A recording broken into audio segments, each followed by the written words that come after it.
Thank you very much, Mr. Speaker. I'm delighted to be in Malaysia in the aftermath of the election which has led to the formation of a new government under the helm of Tun Mahathir as Prime Minister. And I think that from the standpoint of analysis, there's a legacy which emanates from the 2005 initiative to criminalize war, which was led by Tun Mahathir and involved many prominent people, both in Malaysia and abroad.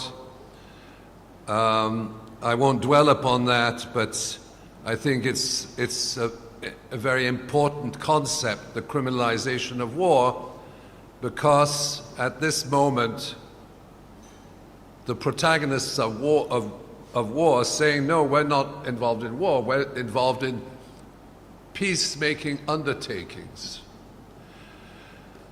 My sincere thanks to the CEO of IAIS, Mohammed Hashim Kamali, and to my lifelong friend, Dr.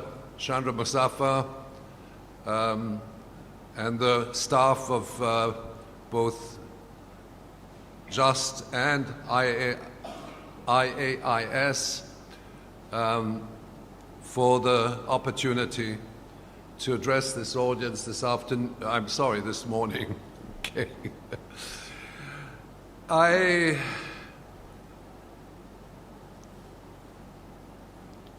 We are very much at the crossroads of the most serious crisis, at least in modern history.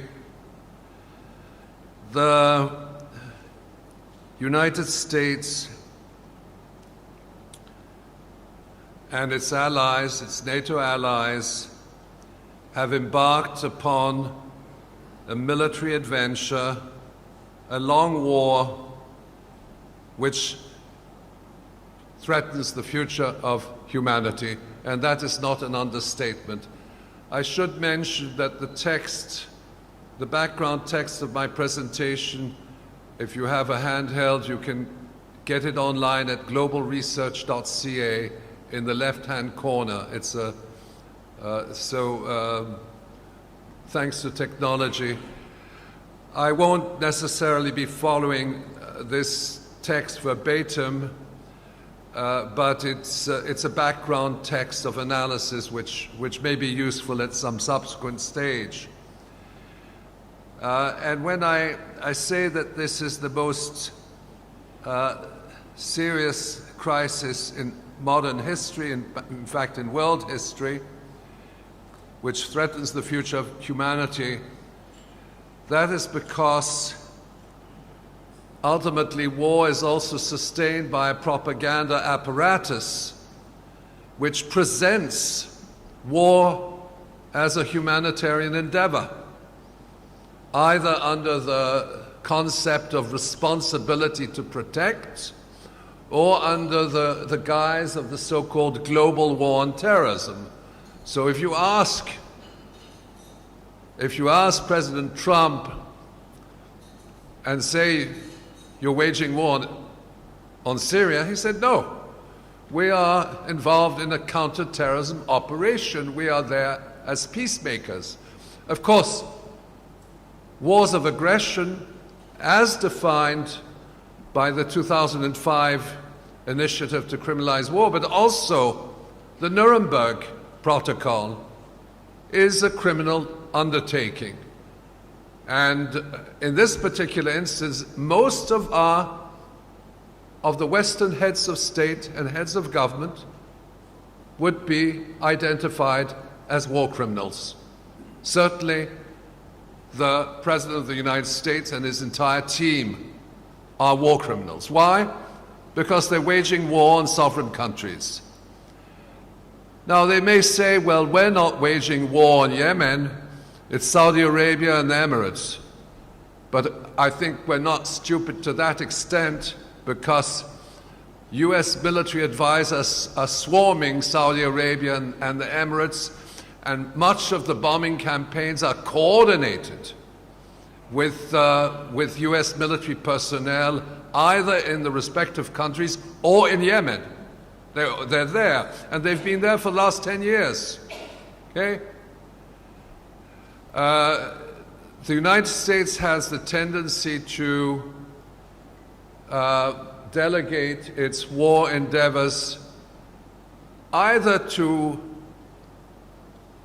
proxy countries such as Saudi Arabia and Qatar, Saudi Arabia, Emirates, which incidentally are also involved in the financing and training of terrorists, namely Al-Qaeda affiliated organizations which are active in Syria. And these so-called rebels are in fact mercenaries, and they belong to Al-Qaeda, and of course Al-Qaeda in Arabic means the database. Why is it called the database?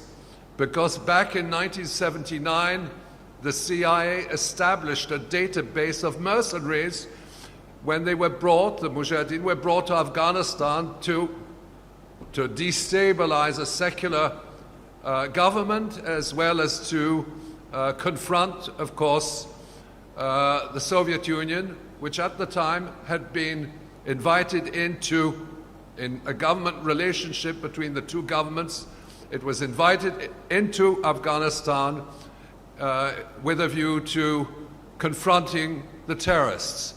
Now, that was called the Soviet-Afghan War, but it was really a war which involved directly the United States of America, because the United States of America was supporting, financing the Mujahideen,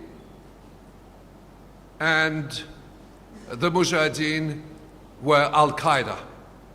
Osama bin Laden was recruited by the CIA when he was 22 years old. All this is documented, so that when they identify Osama bin Laden as an enemy of the United States, he was created by the United States.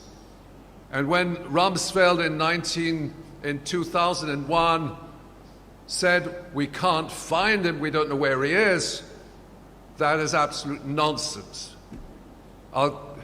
Osama bin Laden's whereabouts were known.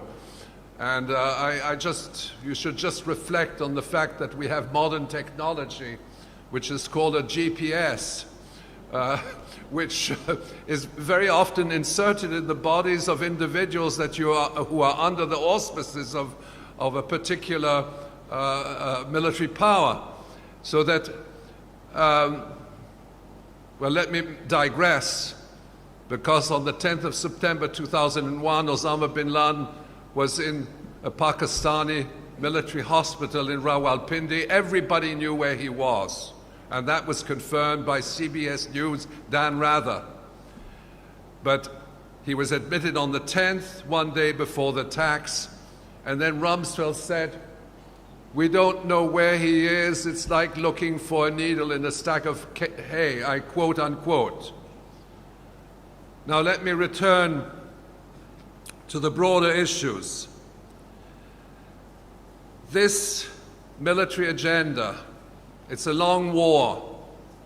The term the long war is not a term of the critics, it's a Pentagon concept. When they say we are involved in a long war, they mean it. They've defined it, they've defined a roadmap. And at the same time, this war is intricately related to an economic agenda. I started my career as an economist. I'm still an economist, But then I started to realize that all these wars were in fact economic undertakings. They're there to support economic interests, and war is good for business. War is good for business because it sustains the military-industrial complex, the massive allocations to defense spending. But it also seeks to support the expansion of certain global interests, such as the oil industry. And that, I think, is very important. And the wave of Islamophobia is also directed against it. It supports both a military agenda as well as an economic agenda. And I mention this because it's very important. Up to 70% of the global reserves of crude oil are located in Muslim lands, in Muslim countries. And if those lands were occupied by Buddhists, they would be waging a campaign against Buddhists. And it just so happens that the oil is in Muslim countries, and the United States of America has less than 2% of global oil reserves, and the various countries from, let's say, the tip of Saudi Arabia up to the Caspian Sea basin, plus Malaysia, Indonesia, Nigeria, Algeria, Egypt, Libya. These countries have above 60% of the global crude oil reserves. I'm not talking about non-conventional or gas reserves, but in other words, there is a battle for oil. There's definitely a battle for oil. And how do you wage a battle for oil? You desecrate the concepts of the people who inhabit those countries. And you wage a campaign against Islam, which is called Islamophobia. So there are various facets, and then you say, well, you intimate that Muslims are terrorists. And the only reason you're doing that is that you want to take control of those oil reserves. And I should mention, several years back, I gave a lecture on the broader issues of the Middle East, and I mentioned that in 1995, U.S. Central Command U.S. Central Command, which is one of the regional commands, is mainly Middle East, produced a document in 1995, so we're talking about more than 20 years ago, and they said very specifically, first Iraq, then Iran. That was the roadmap. That was already stated back in 1995. And then they said, so that we may ensure effective access to strategic oil reserves. Okay? That was their statement. It was a military statement. It was not a political or economic statement, although it has economic implications. And one person in the audience asked me, Professor, that was in Canada, he said, Professor, but we need that oil. Speaking on behalf of the Western countries or United States, which has less than 2%. What's the solution? And I said, the solution is international trade. Buy it, don't steal it. But the whole process of military expansion is the control over resources, and ultimately the objective is to transform countries into territories, undermine their institutions, erase their history, destroy their culture, send in Monsanto with genetically modified seeds, which destroys their agriculture. There are many different facets of this global military agenda, and ultimately we are dealing with an imperial project which is one of conquest, of economic conquest. And it's by no accident, of course, I'll mention Afghanistan. Afghanistan supplies over 90% of the world's supply of heroin, thanks to the US invasion, because just prior to that US invasion, the Afghan government, the Taliban Afghan government, with all due respect, they implemented the most successful drug eradication program in the history of the United Nations, and they reduced the production of opium to less than 200 tons.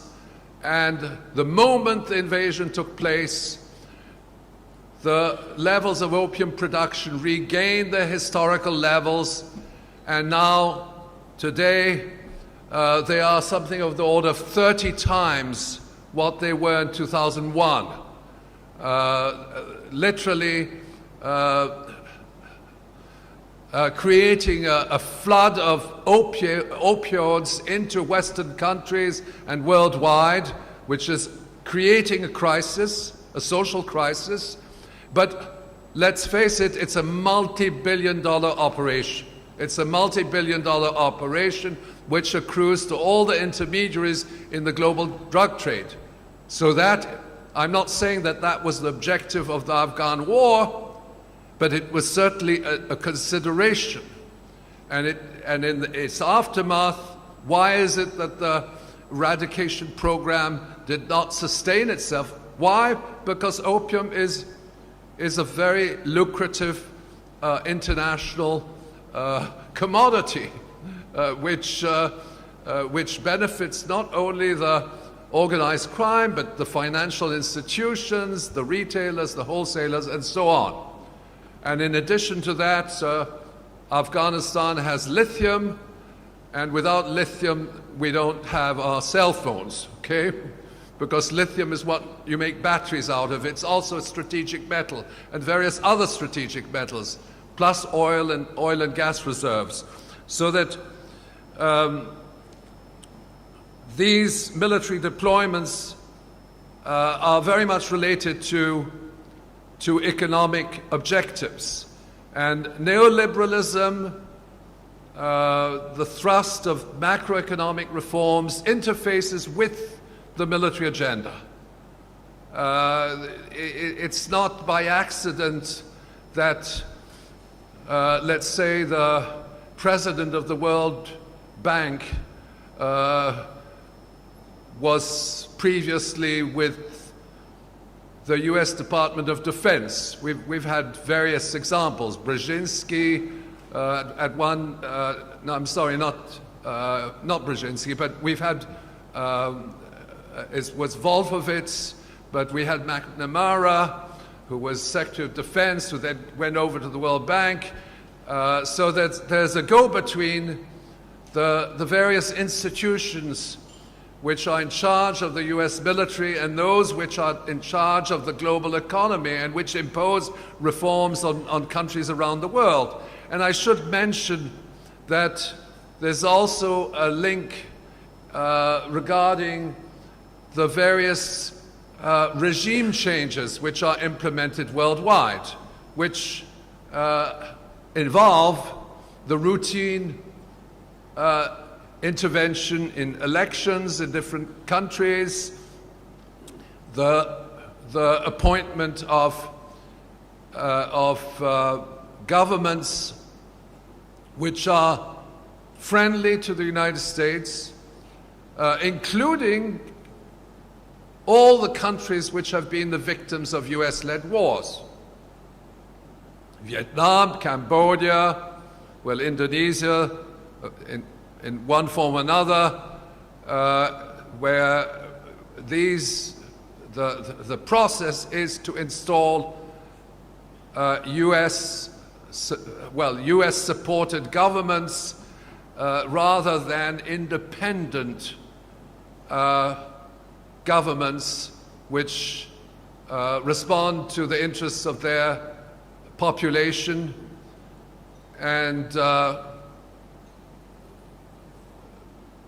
and act in the interests of their country. I wanted to say something about the title of this venue, which says, "The Globalization of War, US NATO Threat Directed Against Russia, China, Iran, and North Korea." Now, the threat is not directed solely against those countries, but those are non-compliant countries. They're countries which, in one form or another, they're very different, have refused to abide by the demands of Washington. And ironically, from the US standpoint, these four countries are very much at the core of what we call US foreign policy and US military strategy. Back in 2007,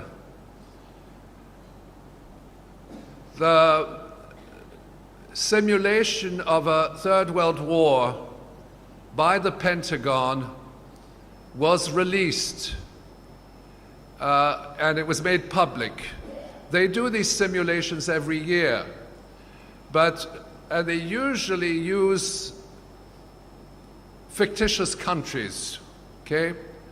But it just so happens that in 2007, when there were documents which were released by the Washington Post, I won't go into details, but these were simulations of a war between the United States of America on the one hand and four fictitious countries, which were Sharia, Rubeck, Birmingham, and Nemesi.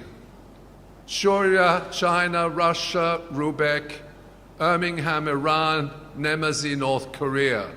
It was well understood, and the analysis in the media was clear that these were the four non-compliant countries. And they are at the center of US foreign policy, because ultimately once the other countries have been subjected to US demands for the most part, and do not constitute a threat to US hegemony. But these four countries are at the center of US foreign policy, and that is the reason why they appear in that way.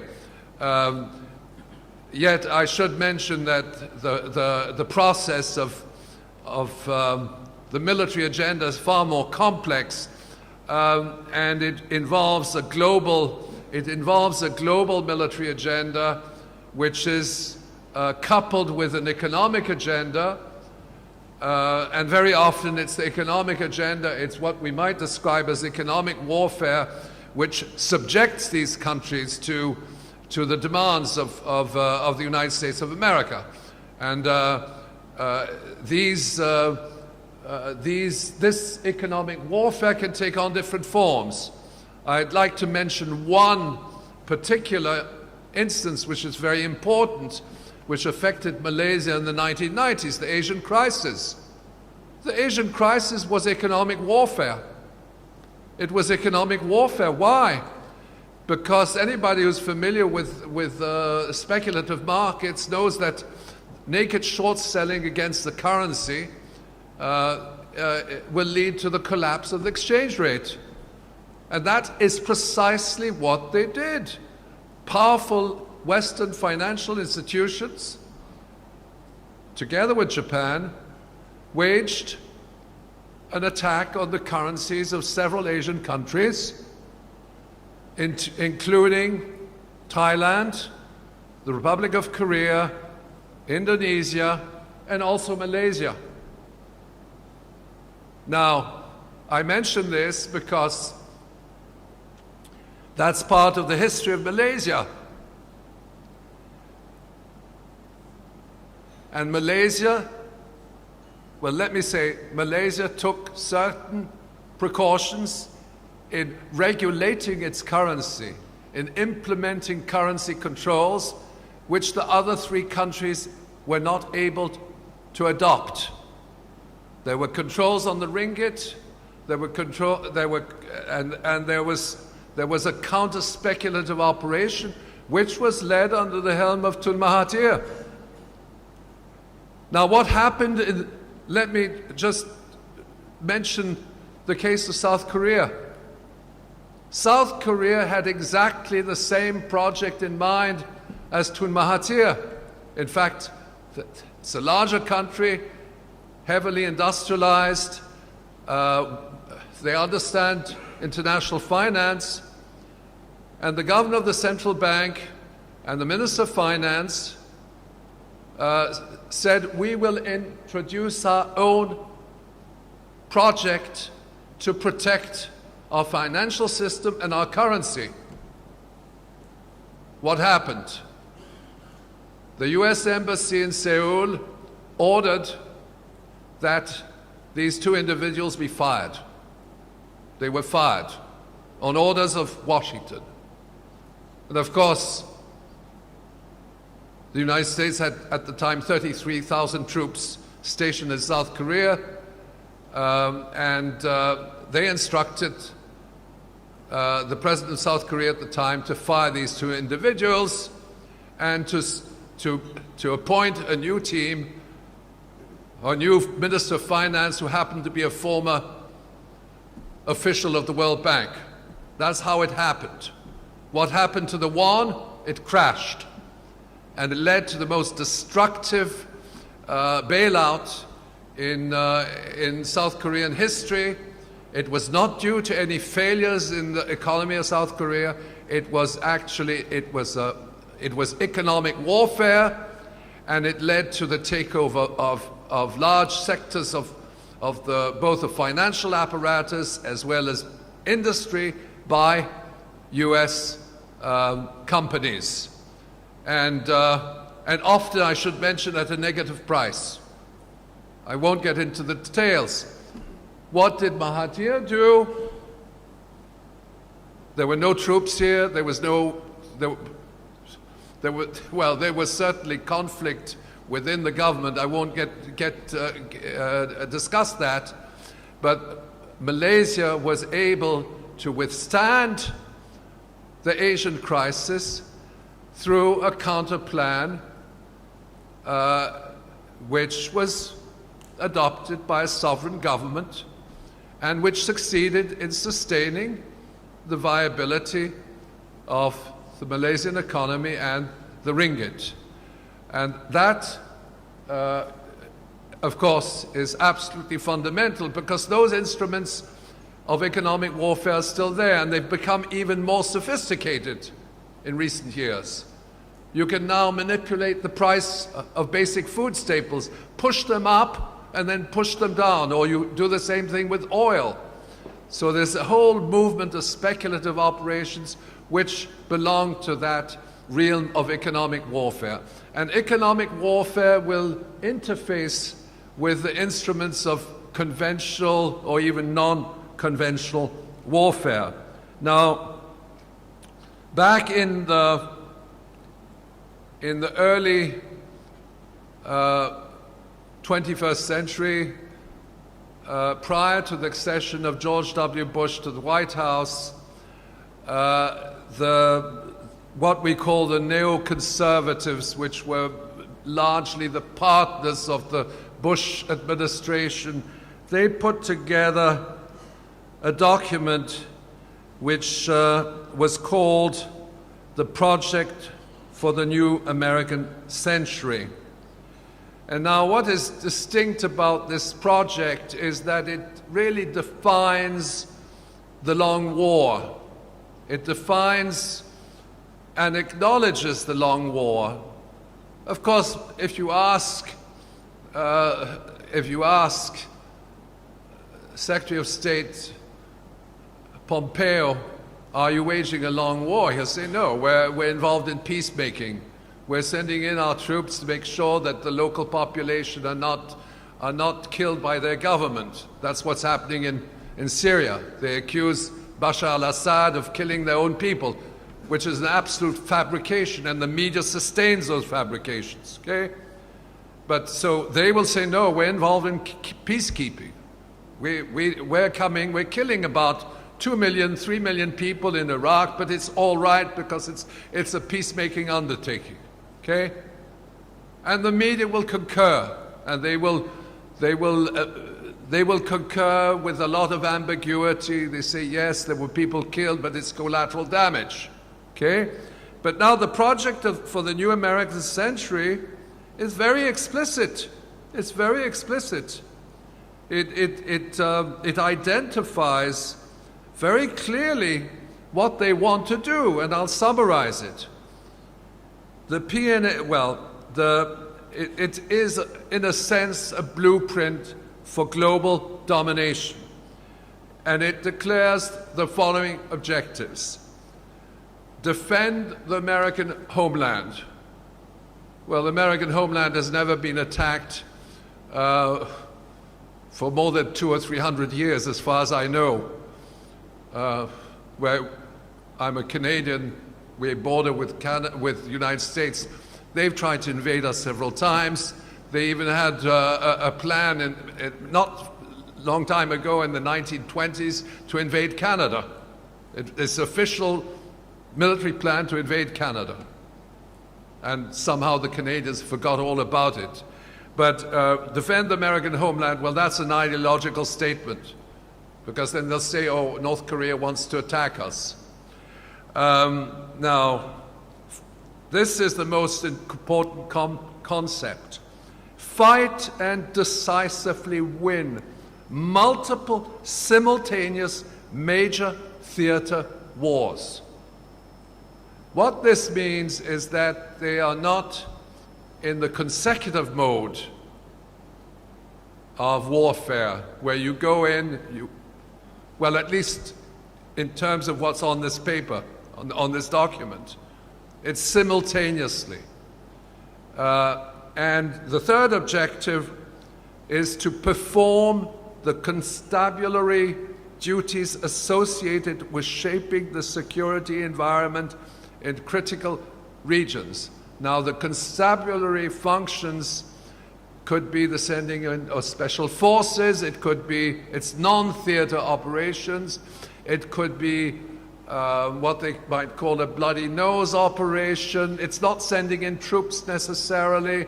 It might be a regime change supported by the National Endowment for Democracy, where they destabilize a government, or it may be actually the whole gamut of economic warfare. And the fourth, which is very important, transform US forces to exploit the revolution in military affairs. That concept, as defined in the PNAC, is simply to build, in the wake of the Cold War, and in the wake of the Cold War, they actually acknowledged that the East-West conflict was no longer there, and that they didn't need to have a whole bunch of weapons, but this actually means that you have to modernize your arsenal. Of course, it's Star Wars, which was defined during the Reagan administration, but it goes much beyond that. It also consists in developing a new generation of nuclear weapons, and it involves massive expenditures in the so-called defense industry. And much of this weaponry actually is dysfunctional, including the nuclear weapons. The Trump administration now has a $1.2 trillion nuclear weapons program. It has enough weapons already to blow up the planet several times. Okay?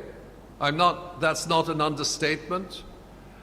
But it also is now pushing for the development of what they call the more usable, low-yield nuclear weapons. And that is not something which emerged during the Trump administration. Some analysts are saying it did. Those more usable, low-yield nuclear weapons emerged, well, they've existed since the 1990s. They're exactly the same as conventional, as the strategic nuclear weapons, but the delivery system is different, and they've been functional since 1995. They are the so-called tactical nuclear weapons. Some analysts, well, most analysts call them the mini nukes because of their low explosive capacity. But when you start to dig the military literature, you realize that a mini nuke today, a small nuclear bomb, has an explosive capacity between 1/3 and 12 times a Hiroshima bomb. And let us recall that in the first 7 seconds in Hiroshima, 100,000 people were killed due to the explosion and, of course, subsequent radiation. In line with what I mentioned earlier, the United States will say, or the Pentagon will say, well, we're not really involved in war, we're involved in peacemaking undertakings, and we're there to protect countries, and we're there to wage a war on terrorism around the world. Just so happens that terrorists are also supported by us, but never mind. And now, then with regard to nuclear war, they will say, but they've hired scientists for that, and I'll mention this, very crucial. They will say that the tactical nuclear weapon, the more usable low-yield nuclear weapon, is, quote, safe for the surrounding civilian population because the explosion is underground. These are bunker buster bombs with nuclear warheads, but underground means about 30 feet underground. It will still have a mushroom cloud and kill tens of thousands of people in the first few minutes after explosion. And what I'm suggesting to you is that not only are we misled on the potential consequences of a nuclear bomb or nuclear explosion, we, the broader public, but the decision makers themselves tend to believe their own propaganda, because the concept of low yield, more usable, those are the terms that the Pentagon uses. More usable means we might use them without the collateral damage, including of killing civilians. Of course, it's a nonsensical statement. But if you look at the discourse, the political discourse, they say, yes, we can use them. They're more usable. They're low yield. And why would we have a $1.2 trillion nuclear weapons program if it weren't to develop these bombs as peacemaking, as peacemaking instruments? Now, what they have really done is that they've relabeled the bombs. It's a bit like the people who smoke in this room. They know that when they take their pack of cigarettes, they look and see smoking could cause cancer. Okay, and if you have a label on a nuclear bomb, during the Cold War, it would say weapon of mass destruction. This can cause a nuclear holocaust. The label is there. And that was called mutually assured destruction. It relates to a bygone era, but they've scrapped that concept completely. And now they're saying we have a preemptive nuclear doctrine, which means that we might even attack countries, non-nuclear states, on a preemptive basis so that they don't attack us, okay? And that's of course, that's a very dangerous concept.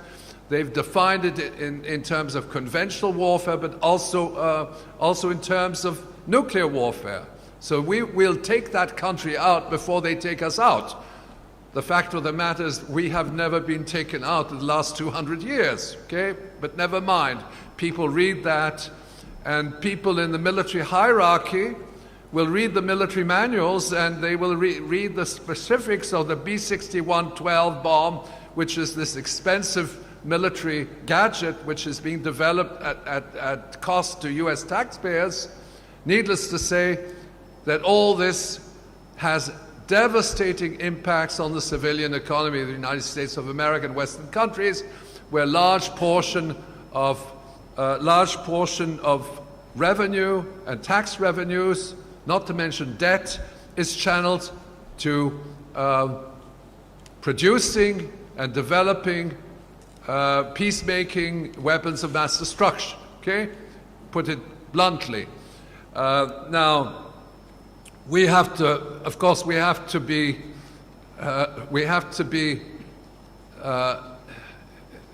say in the anti-war movement, we have to be very clear in questioning the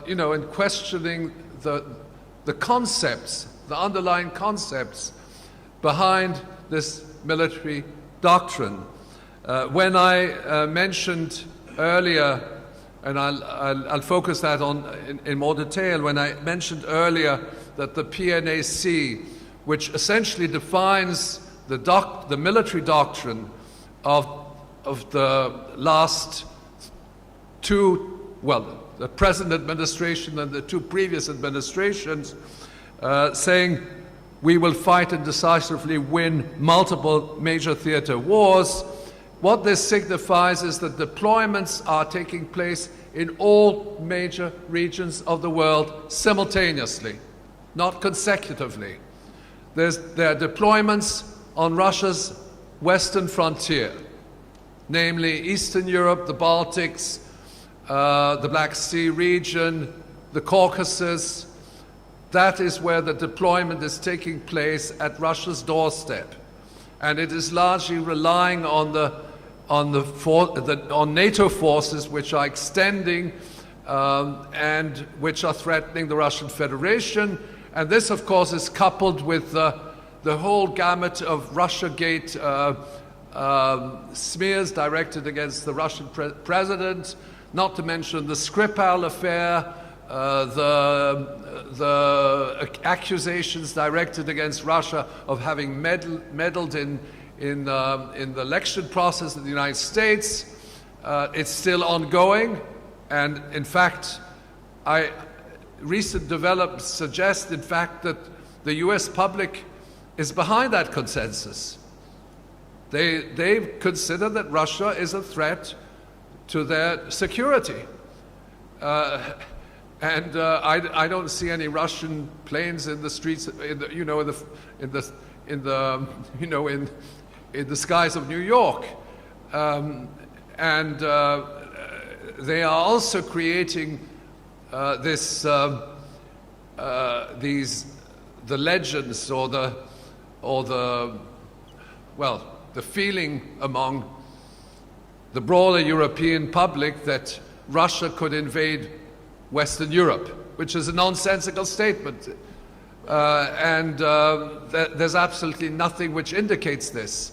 But there's a lot which indicates that there are war preparations directed against the Russian Federation, which are marked by this militarization of Russia's western frontier. But other regions of the world are also militarized. The United States is threatening China.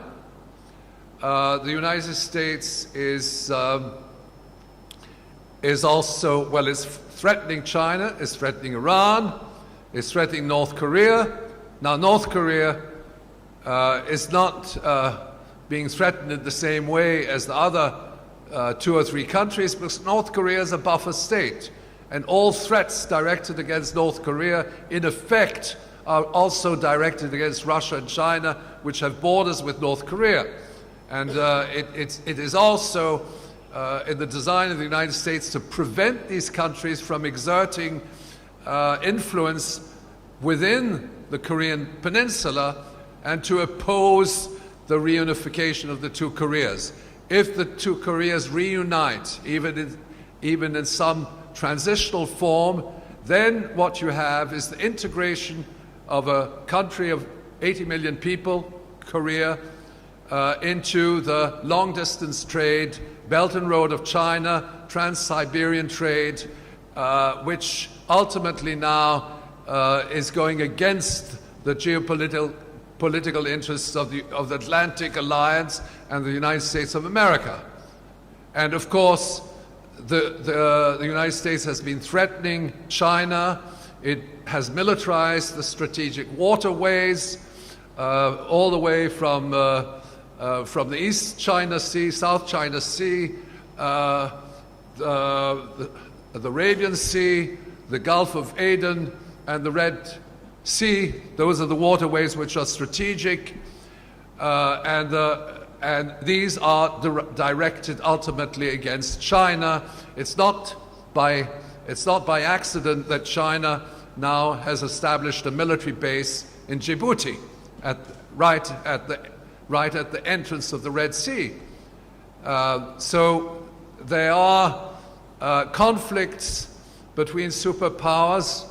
Well, I should qualify. There are confrontations between the United States and its allies, and now the member states of the Shanghai Cooperation Agreement, which is largely based on an alliance between China and Russia. It's a very powerful alliance, but at the same time, there's been a lot of change in the structures of alliances where several countries have shifted their allegiance, their previous allegiance that they had in relation to the United States, and are now trading with China, normalizing relations with Russia, and so on. I think it's important to point out that now Pakistan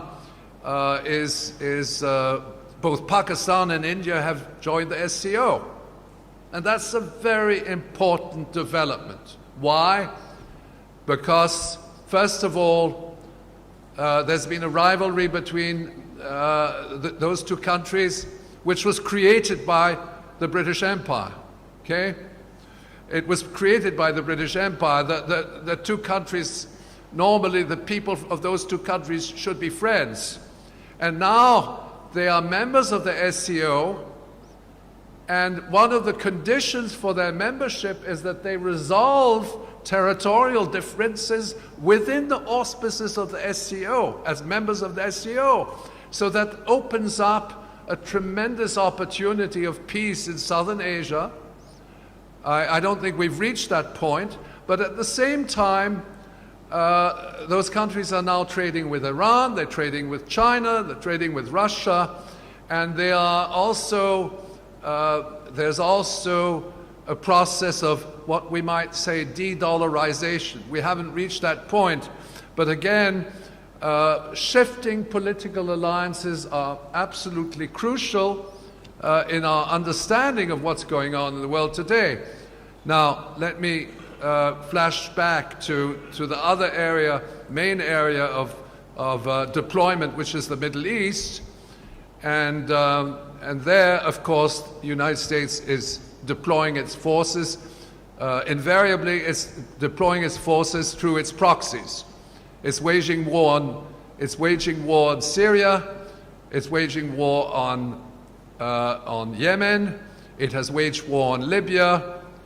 And in that regard, the war in Syria is now in a phase where the United States proxies, namely the terrorists, the so-called opposition, are in retreat.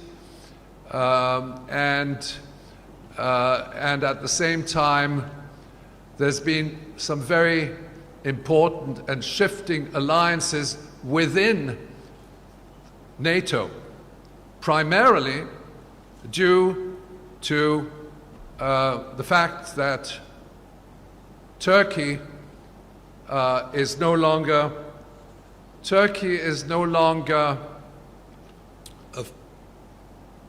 a trusted ally. It's a member of NATO, okay? Turkey is a member of NATO, but as you might say respectfully to President Erdogan, he's sleeping with the enemy, okay? He's sleeping with the enemy. Why? Because he has an alliance with Donald Trump, but he's also friends with Vladimir Putin, and then he has an alliance. Well, at least it may not be a full-fledged alliance, but there's an alliance of convenience between Iran and Turkey, and then the question is, can the United States wage a major theater operation involving US, NATO, and Israel when one of its members, which is a heavyweight, it's the second largest power within NATO in terms of conventional forces. But I should also say, Turkey is a nuclear power. Don't forget that.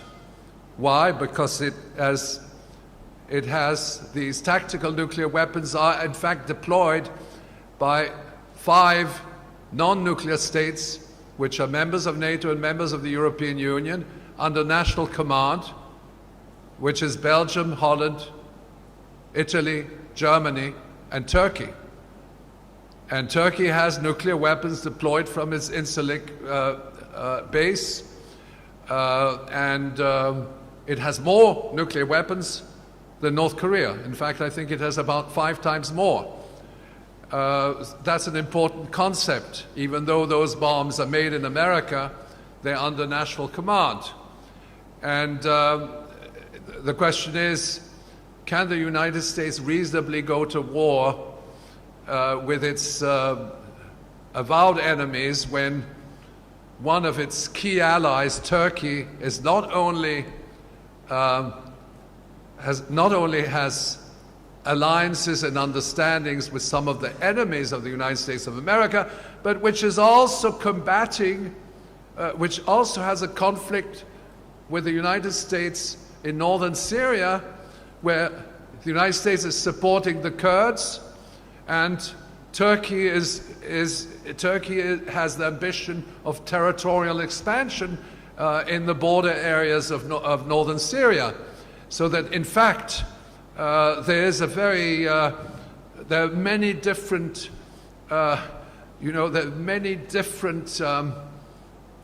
contradictions in the structures of these alliances. Russia doesn't have an alliance with Israel, but it has an understanding with Israel. It has consultations with the Israeli government. Putin and Netanyahu are meeting on a frequent basis. And of course, that's extremely strategic on the part of the Russian Federation to undertake those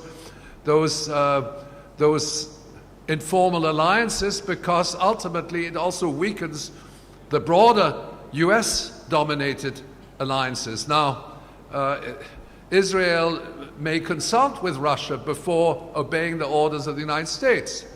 And Israel is part of the broader alliance of the US, NATO, US, NATO, Israel. Israel has signed a protocol with NATO dating back at least to the early 21st century, and as part of the same defense system. But on the other hand, Turkey now wants to get the S-400 Russian air defense system, which puts it totally in conflict with the rest of NATO, and signifies possibly that Turkey might at one point decide to exit from the North Atlantic Treaty Organization. So we are at a very dangerous crossroads, but at the same time, there are developments in the global economy and the global strategic environment which contribute to taming the hegemonic objectives of the United States.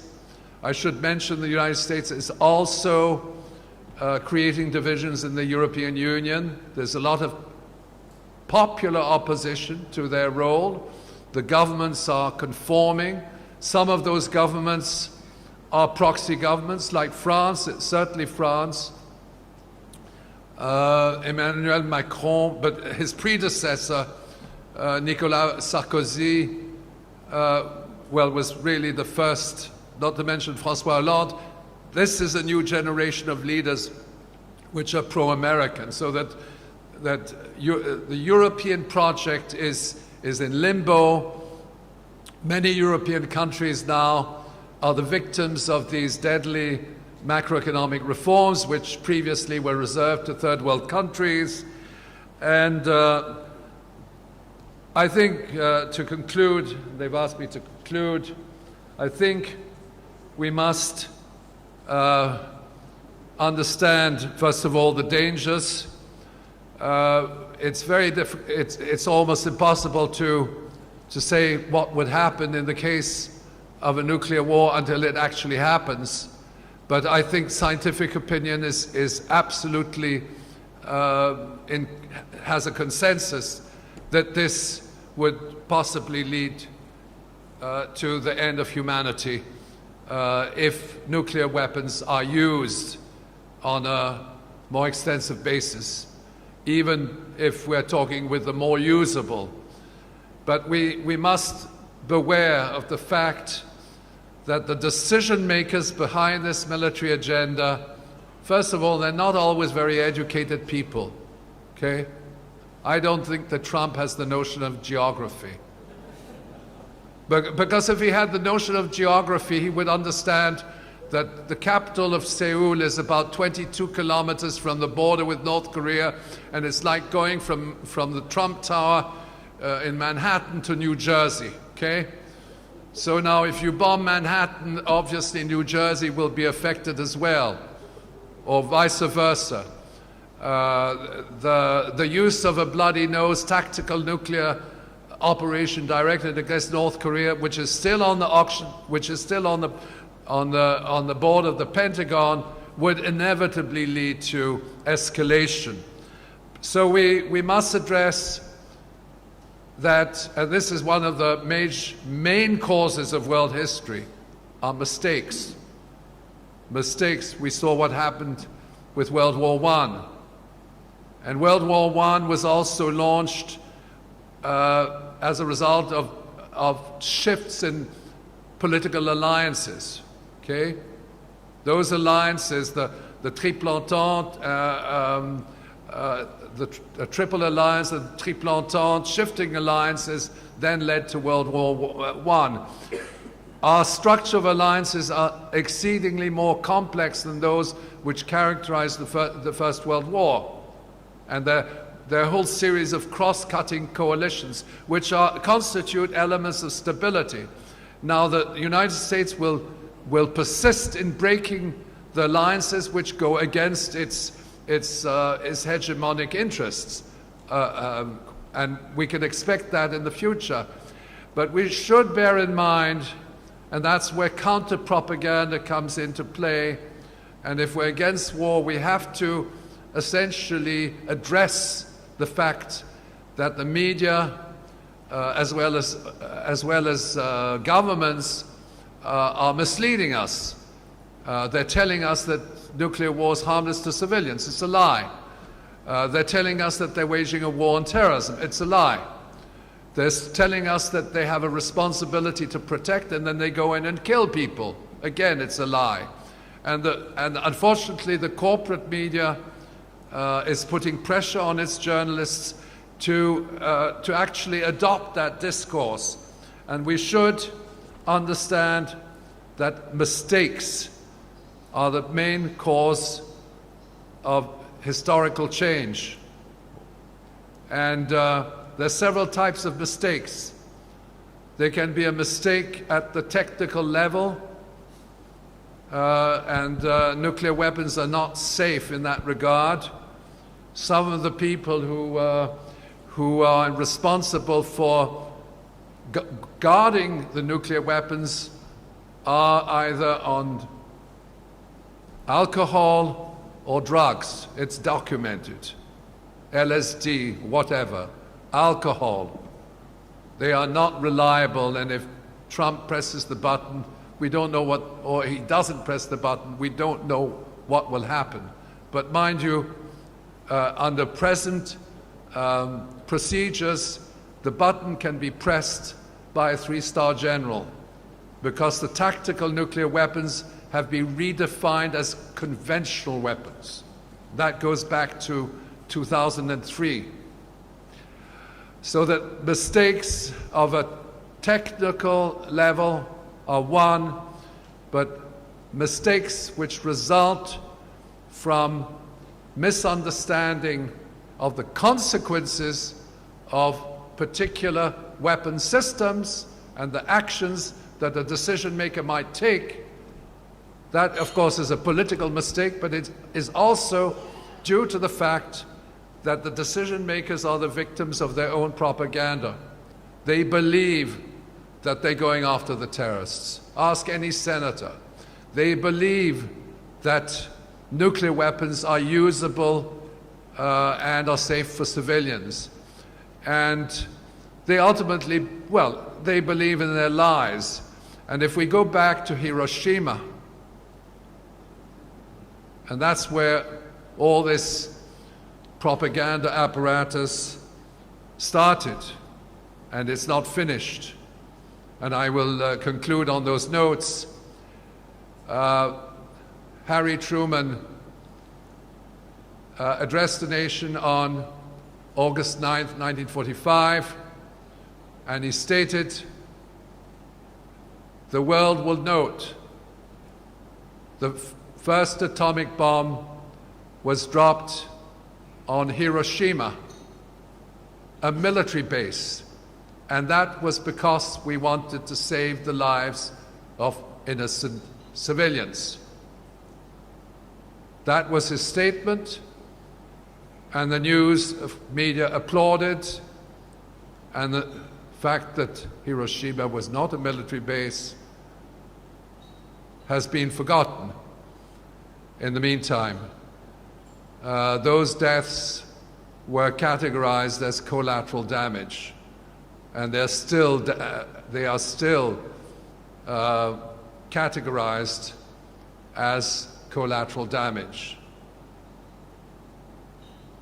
And of course, in the case of a nuclear war, the collateral damage would extend to the entire population of planet Earth. I have no doubt about that. I'm not making any predictions or anything, but I think we have to recognize it. I think it is recognized at many levels of society, and we must do our utmost to criminalize war. And the notion of criminalizing war was formulated in 2005 by Tun Mahathir in the historic initiative which is called the Kuala Lumpur Declaration to Criminalize War. Thank you very much.